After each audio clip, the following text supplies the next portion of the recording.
Hello there.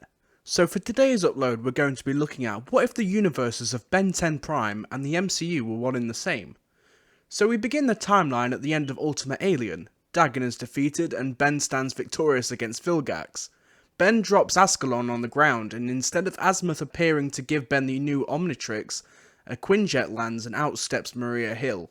She asks for Ben Tennyson and states that S.H.I.E.L.D. has been watching him for quite some time and says they need his help with an extraterrestrial threat. Maria asks Kevin and Gwen to remain up behind as reserves alongside Rhodey. Ben boards the Quinjet and it takes off. On the Quinjet, Ben asks what's going on and Maria Hill briefs him, telling him that they need to locate this cosmic energy source known as the Tesseract before an Asgardian set on war gets his hands on it. The Quinjet lands, and Ben walks down the ramp to see Steve Rogers, Bruce Banner, and Natasha Romanoff greeting each other. He steps in to introduce himself, and Natasha rolls her eyes at a kid being brought on board. Ben is sent with Steve to capture Loki, and teams up with both Tony and Steve to successfully do so using forearms. After Thor takes Loki, Ben and Tony pursue, with Ben transforming into Chroma Stone. Thor fights the duo, but to no avail when Chroma Stone is able to absorb Thor's lightning and Steve arrives to de-escalate the situation.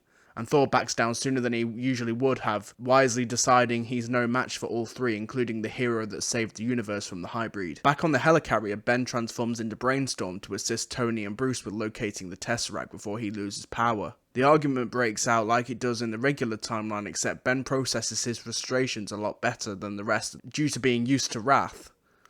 Hawkeye attacks the helicarrier and this time Ben goes with Tony to fix the turbines, with Steve remaining with Thor. Tony takes command and asks Ben if he has anything that can clear the debris while he works at the control panel, and Ben mistransforms into Lodestar after going for Heat Blast. Ben clears the debris using his powers and begins rotating the turbine, and Tony fixes the control panel. Meanwhile, Steve intercepts Loki as he's trying to escape, and the two fight with Steve being outmatched. Eventually, Thor arrives and Loki is caught off guard and is once again captured. Natasha also subdues Clint. Loki's plan has failed. Loki is placed back into his containment but smiles to himself as it doesn't matter anyway. Eric Selvig will continue the plan. Loki connects telepathically with the other. He tells the other that he needs the army to attack the helicarrier to free him. The Battle of New York begins and the Avengers assemble on the battlefield.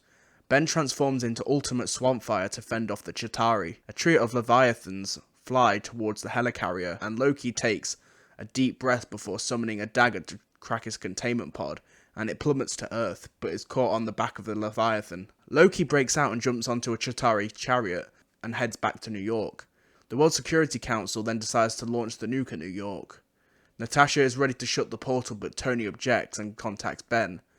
Tony tells Ben to turn back into Lodestar and push the nuke through the portal, but at that moment, the Ultimatrix loses power. Tony then, as in the original timeline, grabs the nuke and carries it through the portal himself, ending the battle. Seeing what's transpired, Loki goes into hiding. Following the battle, Tony recruits Ben to help him pioneer his technology at Avengers Tower, and Kevin joins him and together they modify the tower using alien tech. Kevin and Ben are given their own lab in the tower, and Tony tells Ben it's so they can work out the kinks in the Ultimatrix. Thor and Gwen team up to track down Loki. Gwen uses the scepter to track Loki, but Gwen struggles due to Loki keeping on the move and concealing himself with his dark magic, meaning not even Heimdall can see him.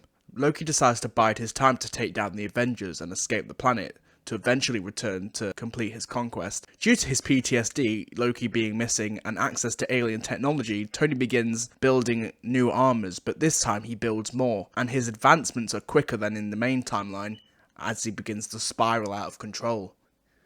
And that's where part 1 of this fanfiction ends.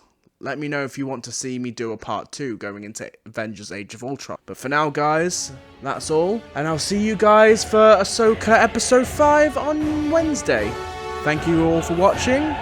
Bye.